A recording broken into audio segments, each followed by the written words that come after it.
During the 7th and 8th centuries AD, a powerful new faith was about to change the world, the faith of Islam.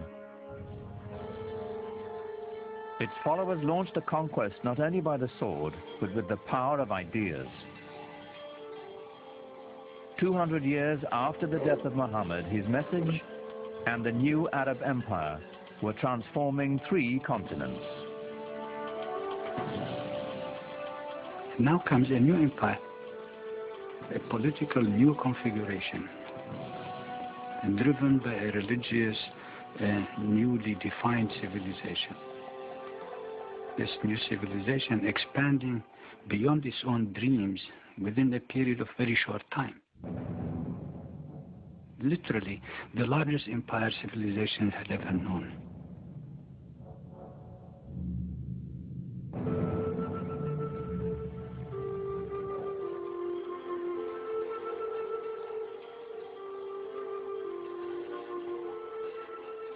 The Arabic word for conquest, fatu, literally means openings. Islam sowed the seeds of its faith to the 4 winds, and a world of opportunities opened before it. But the vast empire's spiritual core remained at its birthplace, the holy city of Mecca.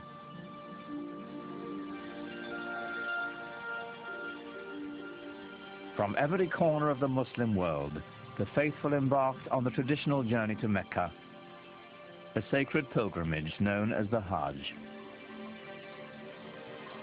The pilgrimage became a central devotional and ritual feature in Islamic life.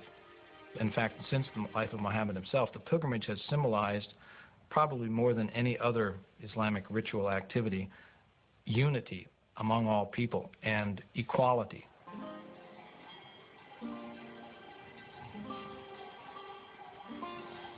The Hajj set humanity in motion. For the first time since the reign of Alexander the Great, cultures and caravans now flowed freely. Borders closed for 1,000 years opened. Both ideas and goods went back and forth over incredible distances. Since every Muslim is enjoined once in his life to visit Mecca, it means that there were caravans carrying goods and pilgrims and ideas and people. And they all met together in Mecca once a year, and then things would radiate back home. So if there was an invention that was discovered in Samarkand, it could be within the year that it would be known in Cordova. Where pilgrims trod, traders soon followed. Muhammad himself had been a man of commerce, and now the spread of his message brought with it the spread of trade and the Islamic way of life. Trade was incredibly important in the Islamic world simply because of its geographical position. It was, and still is, between West, what we call the West, and what people always called the East. So it was a natural land bridge connecting China to Europe.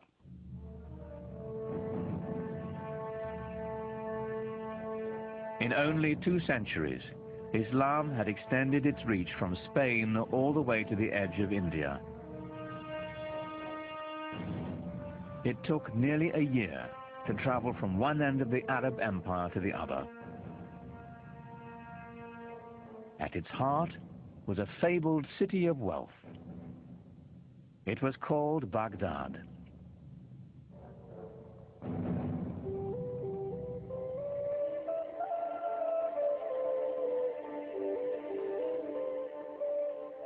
The palaces of ancient Baghdad have been lost over the centuries, but in its glory, it rivaled ancient Athens or Rome.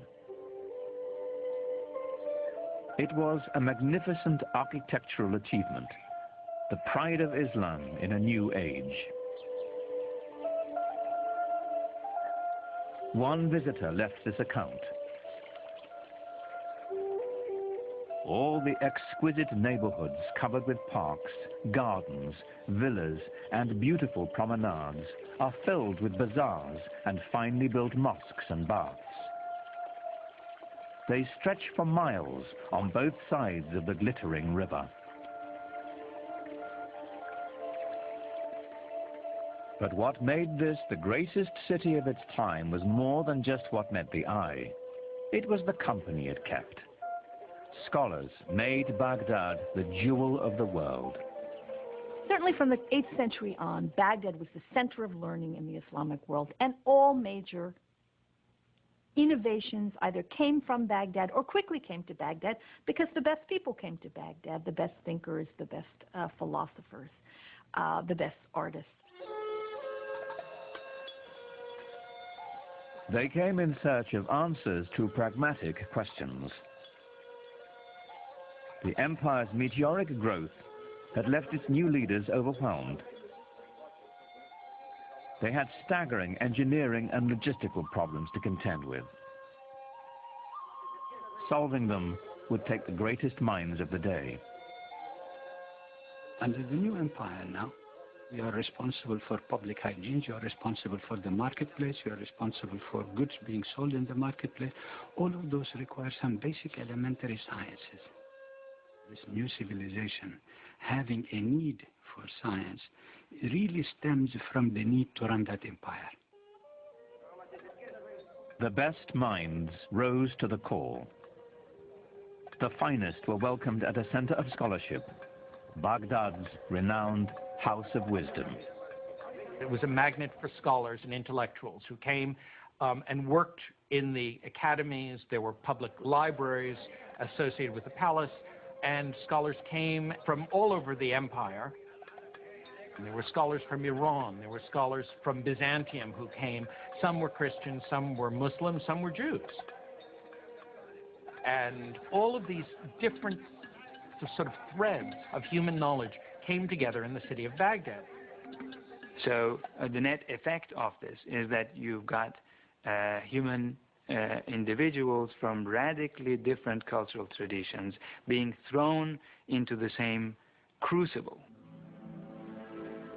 The challenge that greeted these scholars was daunting. The great works of the ancients had to be transformed into a wholly new body of knowledge.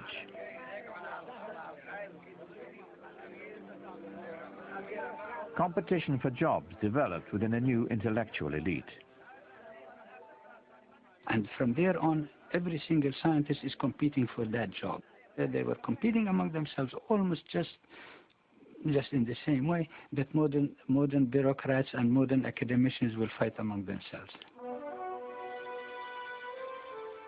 Scholars were dispatched across the empire to locate as many ancient texts as possible. The first international scientific venture in history. Unlike their Christian counterparts, Muslim thinkers saw no insurmountable contradiction between their faith and the laws governing the natural world. So they embraced Aristotle and Plato, writers the Christian church considered blasphemous. So this is the time when we begin to see scientists, bureaucrats, what have you, going and seeking from whatever civilization that had any sciences before, be it the Greek, be it the Indian, being the Persian, and so on. From the Hindus came mathematical concepts that guide us today. It was the scholars of the House of Wisdom who developed the system of Arabic numerals, still in use.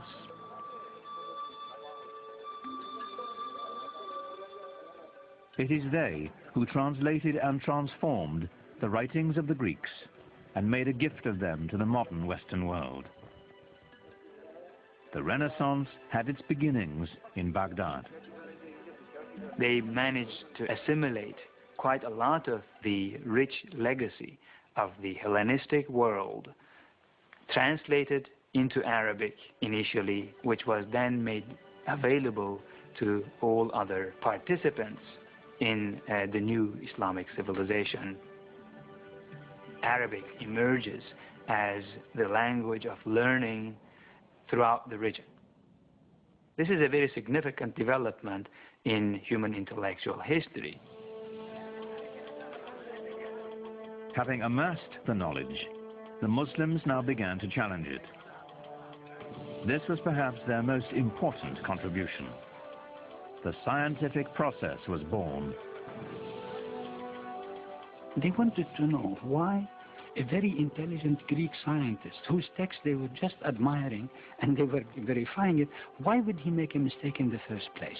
So they began to dig. Was it because he didn't have the right instruments, or is it because he didn't have the right methodology to use the instruments for the verifications of observation? It is this spirit.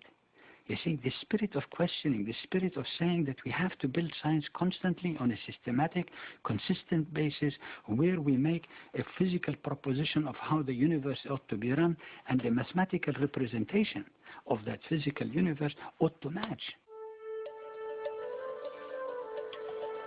Now you begin to have what I call the birth of the new Islamic science.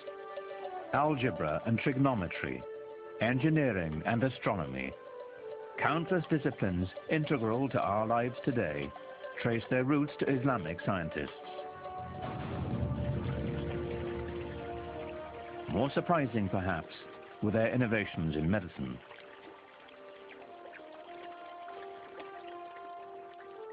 At a time when Europeans were praying to the bones of their saints to cure their illnesses, Muslim physicians developed an innovative theory that disease was transmitted through tiny airborne organisms, the precursor to the study of germs.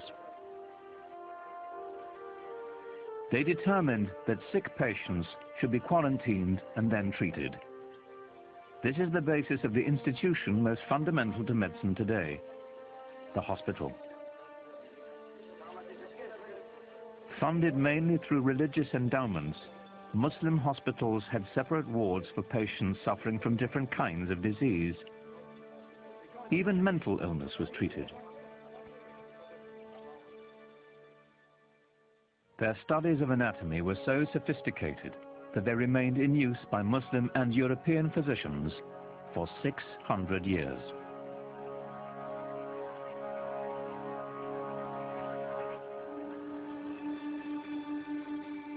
Muslim scientists were especially intrigued by light, lenses, and the physiology of the human eye. The father of optics was a Muslim named Ibn al-Haytham. His work with lenses eventually led to the invention of the modern camera. He produced the first treatise that ventured to explain how the eye actually sees.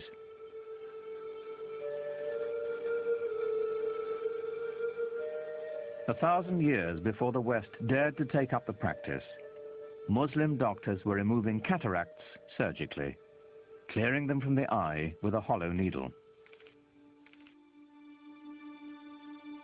But for all this knowledge to transform and illuminate an empire, it had to be copied and shared across 100 different cities in the Islamic world. For this, there was a new invention, one that is still fundamental to learning and knowledge today: paper. Around the year 700, 750, when Muslim armies reached Central Asia, they encountered paper for the first time. And very quickly, the Muslim bureaucracy started using paper. You find that, within 50 years it's in Syria, and then a few years after that it's in Egypt, and then it's in North Africa, and then it's in Sicily, and then it's in Spain. And that's where Europe learned to make paper from. They learned to make it from the Arabs. We begin to have people with family names like papermaker. So in other words, it not only that paper was available, it must have become a very, very widespread industry. And hence, the acquisition of books must have also become very easy. With the wide use of books and paper, hundreds of scribes, some of whom were women, were kept busy transcribing the translations and new writings of the Baghdad scholars. All of this knowledge that's being acquired from the Greeks and from the Indians and from Central Asian stuff is all being written down in books on paper, and that these books are being copied and recopied and sent around. We know, for example, that there was a street of booksellers with more than 100 shops, each one with paper and books for sale. And this is a time when, you know, in Europe, a monastery would be lucky if it had 5 or 10 books. While the monks of the West were hoarding their wisdom on scraps of expensive parchment, paper enabled Islamic civilization to spread its newfound knowledge far and wide, creating a single community linking 3 continents. So the chief distinction, therefore, of Islamic civilization, in addition to the fact that it made new leaps of originality, new transformations in traditions of learning and everything else possible, is the fact that it enabled human beings to consider the possibility of thinking about the globe as a single unit, humanity. In all the broad empire, there was one place the Christian world could experience the lifestyle Muslims now took for granted: southern Spain.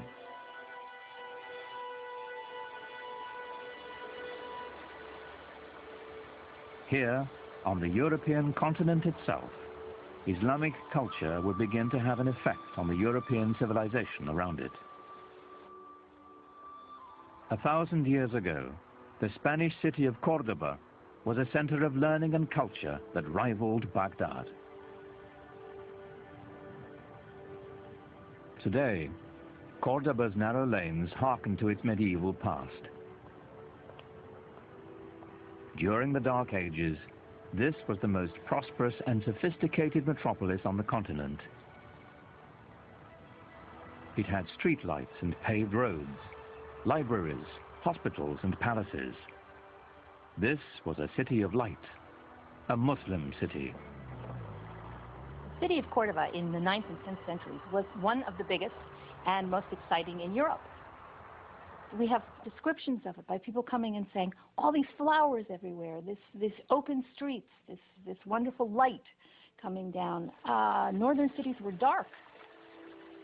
Córdoba had running water. People lived in big houses. In contrast, in Paris, people lived in shacks by the side of the river.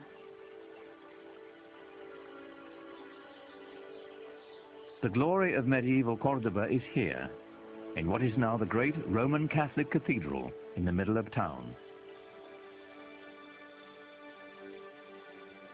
But the Córdoba Cathedral of today began its life as a mosque, one of the grandest of the Islamic Empire. The Great Mosque in Córdoba was simply the biggest mosque in the biggest city in southern Europe. When you climb up into the church tower, which used to be a minaret, you look out over this expanse of roof, it's quite amazing to see this cathedral, complete with flying buttresses, popping up out of the middle of this massive mosque.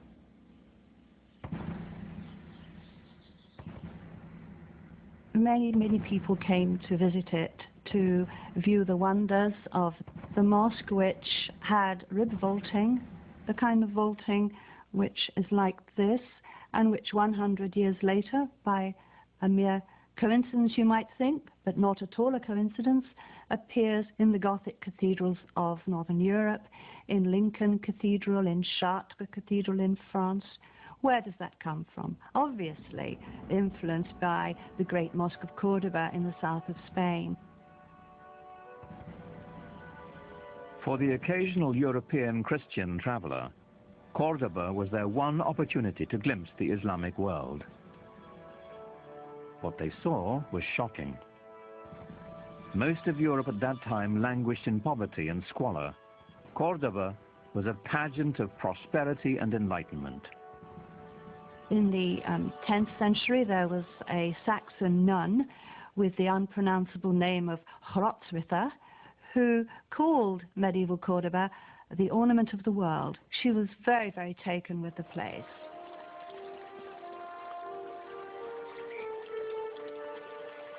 How far Muhammad's followers had come from the life of desert nomads. How distant they felt from the rest of the European continent they now shared.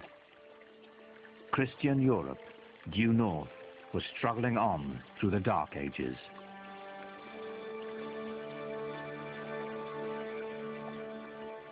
But at the dawn of the 11th century, a tragedy in Jerusalem would put Muslims and European Christians on a collision course. Jerusalem was ruled by an Egyptian caliph, an infamous man named Al-Hakim. Al-Hakim was certainly a deviation from the norm. Clinically speaking, I suppose today we'd regard him as a madman, as someone who was simply insane. For 200 years, Christian holy places in Jerusalem had been respected and protected by Muslim rulers.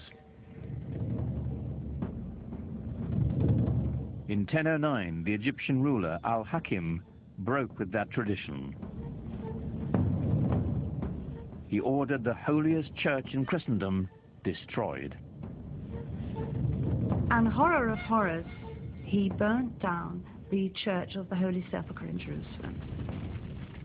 Now, nobody knows quite why he did it, and you can have your own theories about it, but the fact of the matter was that that sent shivers of terror and anxiety through Christendom. In a way, of course, Al-Hakim was the one exception that proved the rule for Christians that Christians had been speaking of for centuries, of Muslims as intolerant, mad, slavering heretics who simply could not be expected to abide by the rules of civilized human beings.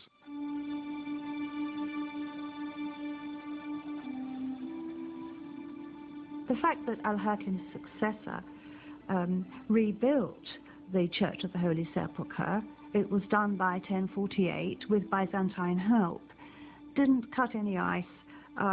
There was this perception now that things were not going well in the Holy Land. In Europe, anti-Muslim sentiment simmered. By 1095, it reached the boiling point. Pope Urban II spent most of that year traveling through France, imploring his feudal lords to unite in a campaign of bloodshed. Hasten to exterminate this vile race from the lands of your Eastern brethren, the Pope demanded. Jerusalem is the navel of the world. She cries out to be liberated. Christ himself commands it. So we've got a merging or a coming together of military service and religion, which served the purposes, if you like, of a pope who in 1095 made his famous call to crusade to rescue the endangered holy places in the East, and in particular Jerusalem.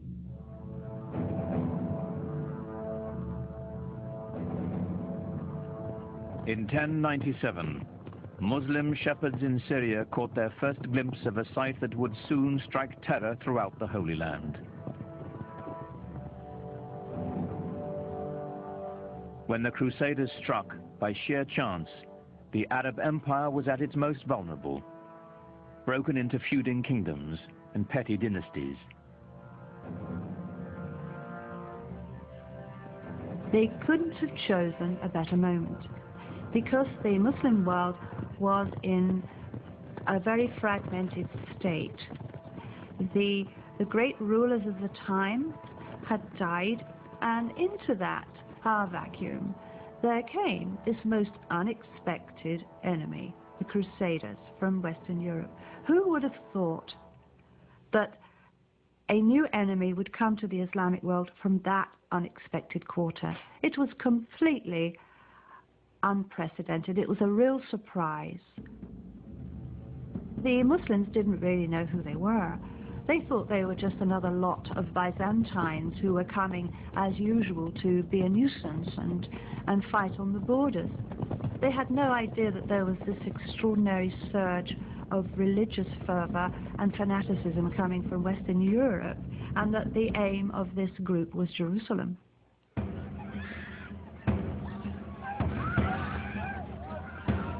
History is haunted by days of incomprehensible horror.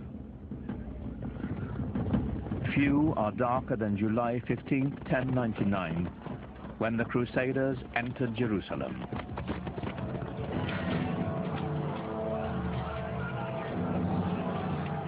The massacre must have been terrible. The fear, the fleeing of the population. It must have been horrendous.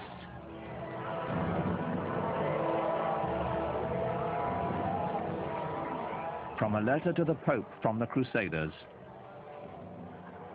If you want to know what was done to the enemies we found in the city, know this. Our men rode in the blood of the Saracens up to the knees of their horses. They saw the holy city and they were in a state of exaltation. And perhaps that's why, when they flooded through the gates of the city, that they were fired up with fanaticism and zeal, and that's why there was this terrible massacre in the name of Christendom. It was a blot on the name of Christendom in the Muslim view, and justifiably so. Even Christians weren't spared. At the Church of the Holy Sepulchre, dozens of worshippers from Eastern sects were massacred. To the Crusaders, they were nothing more than foreigners. The Christian chronicles record the carnage. The Saracens, who were still alive, dragged the dead ones out and made huge piles of them.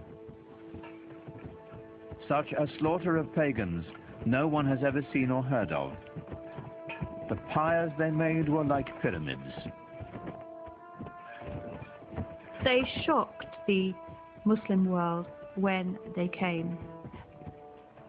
There are a number of extremely moving lamentations in poetry which date from that period. And the Arab poets of the time talk about the feelings of anguish and terror which the Crusaders, or the Franks as they're called in the Arab sources, caused the local people, the old women, the young girls, those who are cloistered away in their houses are trembling with fear. The whole imagery is that of the rape of their land and the terrible impurities caused by these barbarian infidels coming into their sacred space. We have mingled blood with flowing tears, and there is no room left in us for pity. To shed tears is man's worst weapon when the swords stir up the embers of war. When blood has been spilt, when sweet girls must hide their lovely faces in their hands for shame.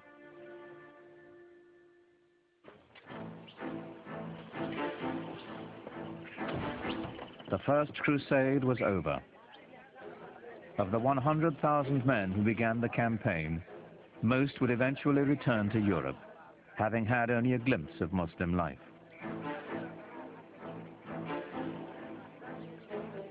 The job of occupying Jerusalem and the surrounding countryside fell to the 20,000 who remained, indefinitely.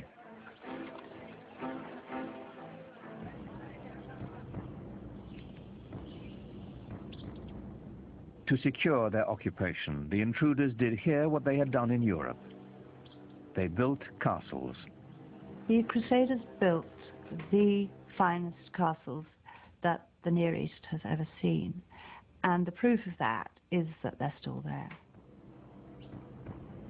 When everything else may have faded away, the Crusader castles remain a living testimony to their presence. And Crac des Chevaliers in Syria is the Crusader castle over them all. It's very, very big, it's strong, it's impenetrable. It's a living example of the way that a number of the Crusader castles couldn't be taken by siege. You can see for miles and miles from it and see the other castles that would have been, in visual distance for communication by fire and smoke signals.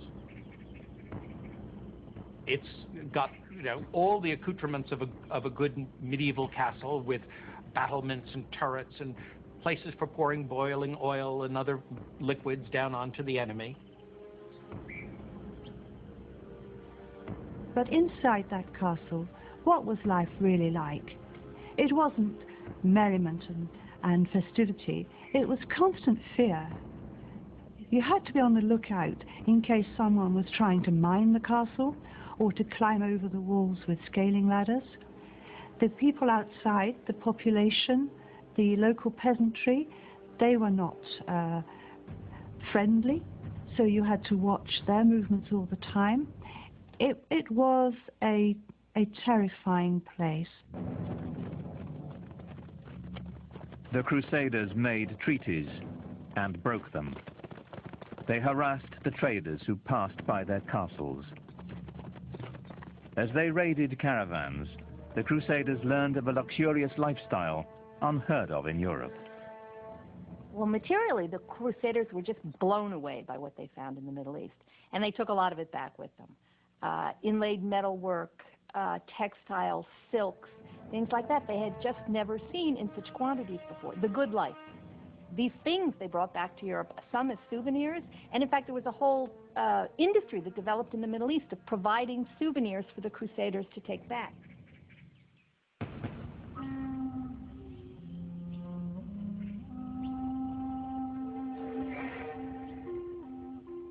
It is perhaps a Western bias to imagine the Crusaders were a decisive force in world events, devastating to the Islamic culture and trade.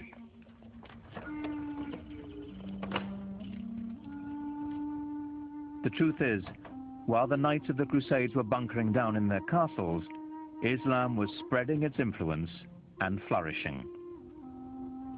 Muhammad's message rang out as clear and strong as it ever had. Allahu Akbar! Allahu Akbar! Ashhadu an la. Mosques were now on every horizon. They welcomed traders.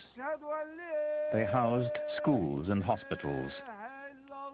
Through Islamic architecture, literature and music, a vibrant culture was emerging in celebration of a singular faith. أعوذ بالله من الشيطان الرجيم بسم الله الرحمن الرحيم إنا أنزلناه في ليلة القدر وما أدراك ما ليلة القدر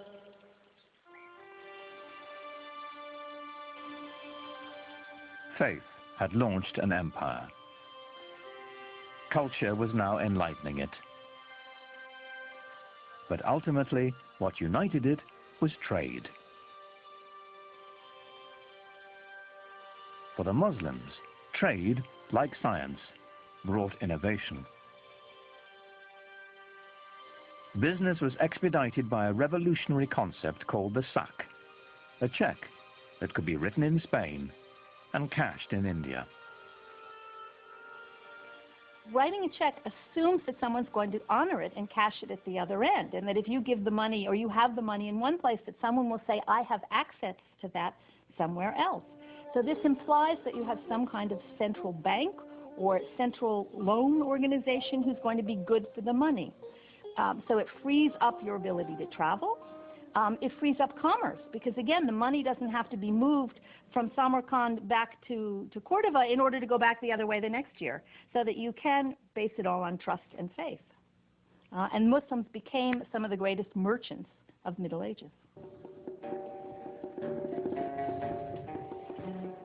And the greatest craftsmen as well.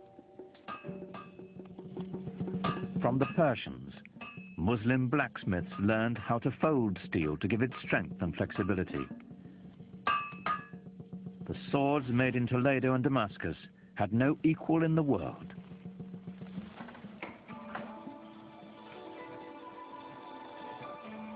But the economic backbone of Islam's expanding wealth was textiles. The demand for the products of Muslim looms was enormous, for cashmere, cotton and silk. Textiles were simply the gas and steel industry of medieval times, because you have to think of textiles not only as growing the plants, but making all the dyes, and it was the dyes that were particularly expensive and imported the farthest. And then you need all the fixtures and mordants and equipment for looms, and then you need to transport these textiles. So collectively, the industry of making and transporting textiles was the mainstay of the economy.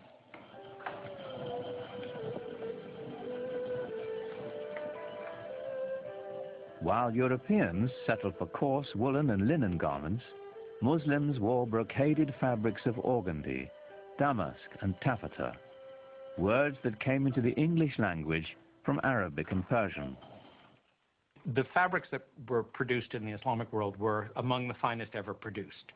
And they were made of not only plain linen or cotton, but also very, very fancy silks, cloth of gold where silk thread is wrapped with gold, and with very, very complicated patterns.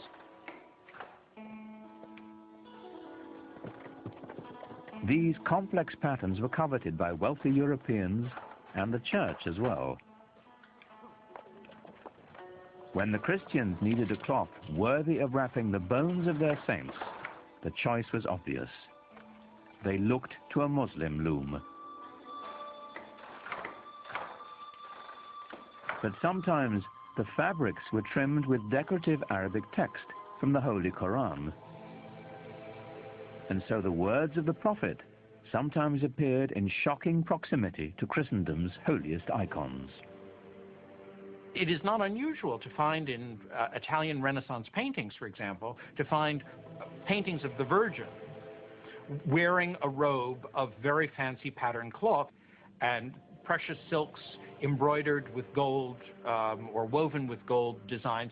Sometimes they would say things with an Arabic inscription on it, which says, "There is no God but God, Muhammad is his prophet," in Arabic.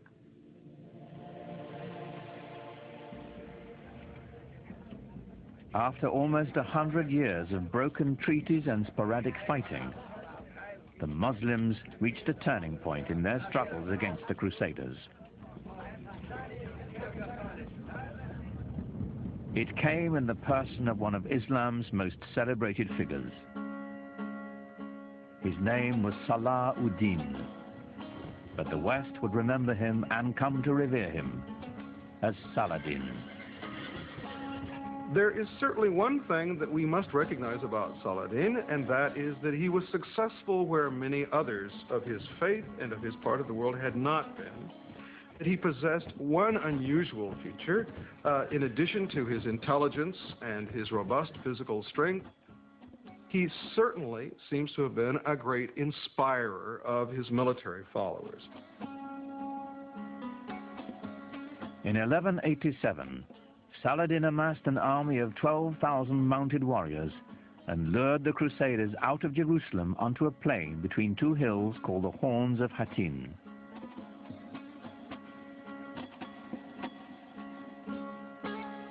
On the evening of July 3rd, after a long march, the Crusaders camped on a barren hillside. There was nothing but a waterless terrain. And we're talking about July, we're talking about the Middle East, we're talking about incredible heat and no water.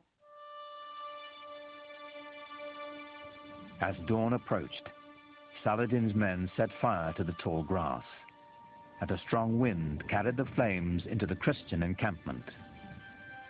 And very soon they found themselves surrounded, as in the Muslim tactic, by their enemy, and panic set in.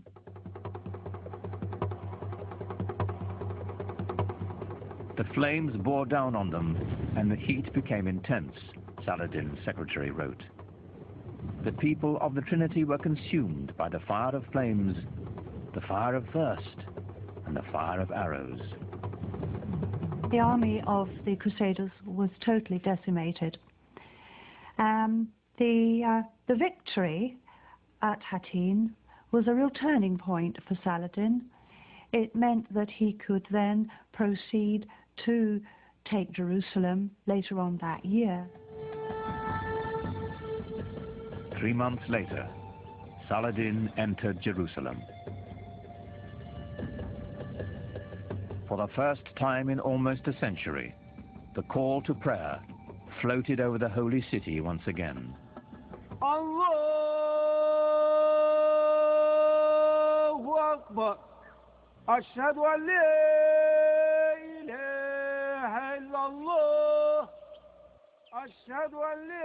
And yet, remarkably, Saladin leveled no retaliation against Christians or their holy places. In the Church of the Holy Sepulchre, Mass was celebrated as usual. Saladin also decreed that Christians who wished to could leave the city with their property. Those who chose to stay would be allowed to worship freely. When his reputation reached Western Europe of the way he had behaved in Jerusalem over the conquest, he gradually became the most famous Muslim of all time. Saladin's victory did not put an end to Western aspirations in the Near East. Other crusades would follow, though, as with the first, they would hardly have an impact on the larger Islamic culture. The Crusaders would eventually be driven from their citadels along the coast and return to Europe. Their only lasting legacy, a few abandoned castles. But the returning Crusaders found themselves changed by their contact with Islamic culture. The long-term impact on European life would be profound. They were just amazed by the material culture that they found there. I mean, the quality of the merchandise, the quality of the goods was far better than anything they could find at home, and they brought it home with them. They came back, for example, with a taste for highly spiced food.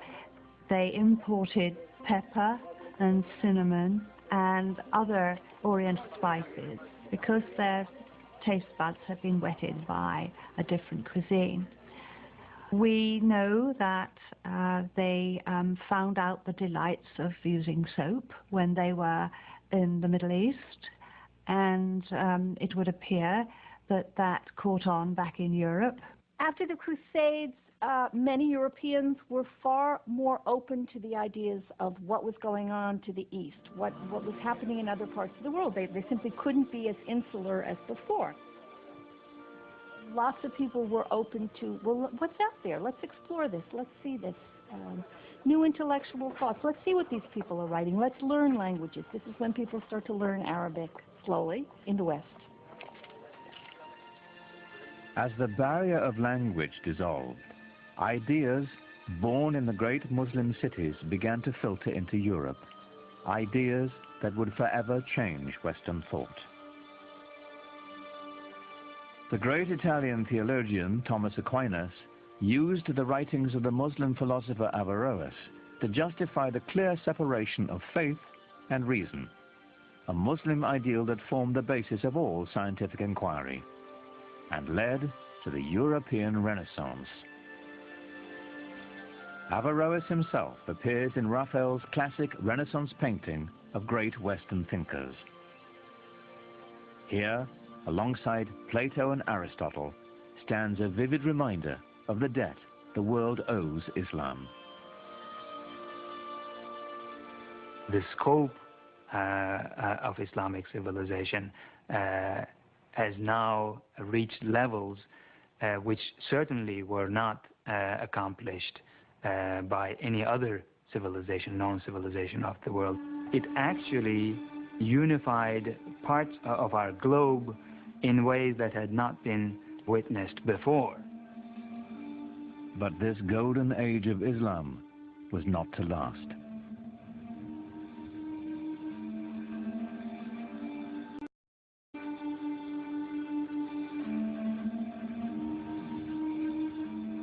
After shrugging off the Crusades and bringing the precious gift of knowledge to Europe, the great cities of the Islamic Empire would be brought to ruin by a force more terrible than anything the Europeans could muster. Their libraries destroyed, the wealth plundered, the empty cities stood mute in the aftermath of a devastation that descended upon them not from the west, but from the east. It's known as the Mongol catastrophe.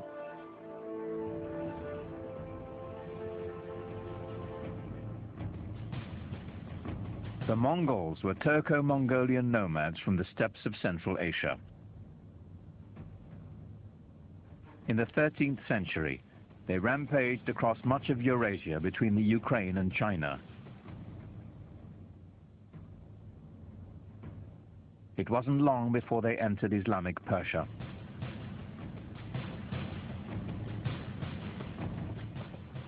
To the cultured, urban Muslims, these guys were a bunch of savages. When you entered the Mongol army, you came with yourself and 3 horses, and you lived off the horses. First you drank their blood, and then when you moved far enough away, you killed them, you slaughtered them, and you ate their meat. And that's why they could go so far and survive so long. Terror was the Mongols' principal tactic. One of the local Iranian leaders foolishly decides to kill off the emissary that the Mongols have sent. And in doing that, he evokes the anger of the Mongols, who want to use him as an example. And they use this retaliatory technique often of killing off entire towns, wiping them out as examples. And so they build these fantastic towers of skulls where they pile up all the dead bodies as an example, and then all the other towns around immediately give way.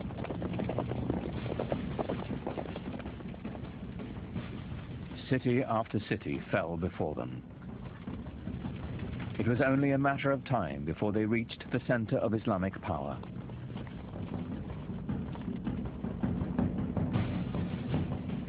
On February the 10th, 1258, the Mongols took Baghdad.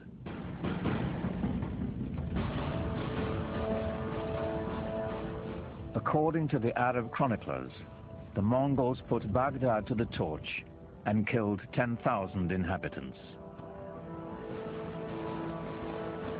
Mosques and libraries, the collected knowledge of centuries, were all set ablaze.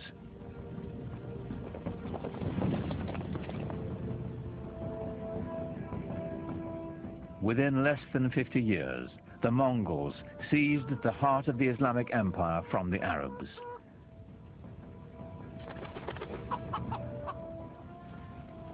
Islamic civilization seemed poised for destruction, lost to posterity. But then something remarkable happened. While the consensus of opinion is that the Mongols were a devastating force, I personally feel that they also had a very positive effect on Western Asia and the world of Islam. They opened the world tremendously. Allahu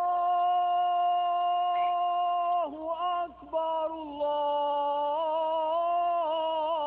Akbar. And historically, the most significant thing about the Mongols for us would be that they became Muslims, most of them, in the end. Converted to Islam, and then became, after being these tremendously destructive forces, some of the greatest patrons of the arts and letters in all of Islamic history.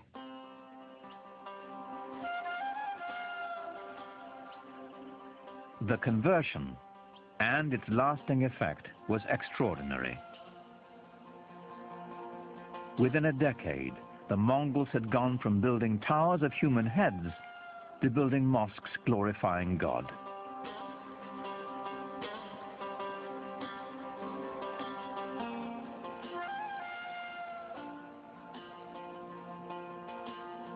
It is not surprising to me that the land conquered the conquerors.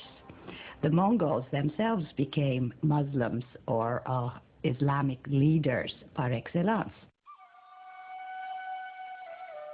The Mongols transformed Islam. Now Islamic power could be held by anyone, not just the Arabs who had created it. The Mongols threw open the door for the great gunpowder empire to follow.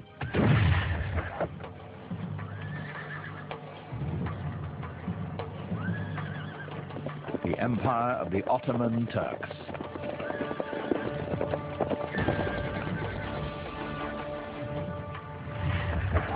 Islam was now set on a new course of expansion to both the east and the west, marching to the beat of Turkish drums.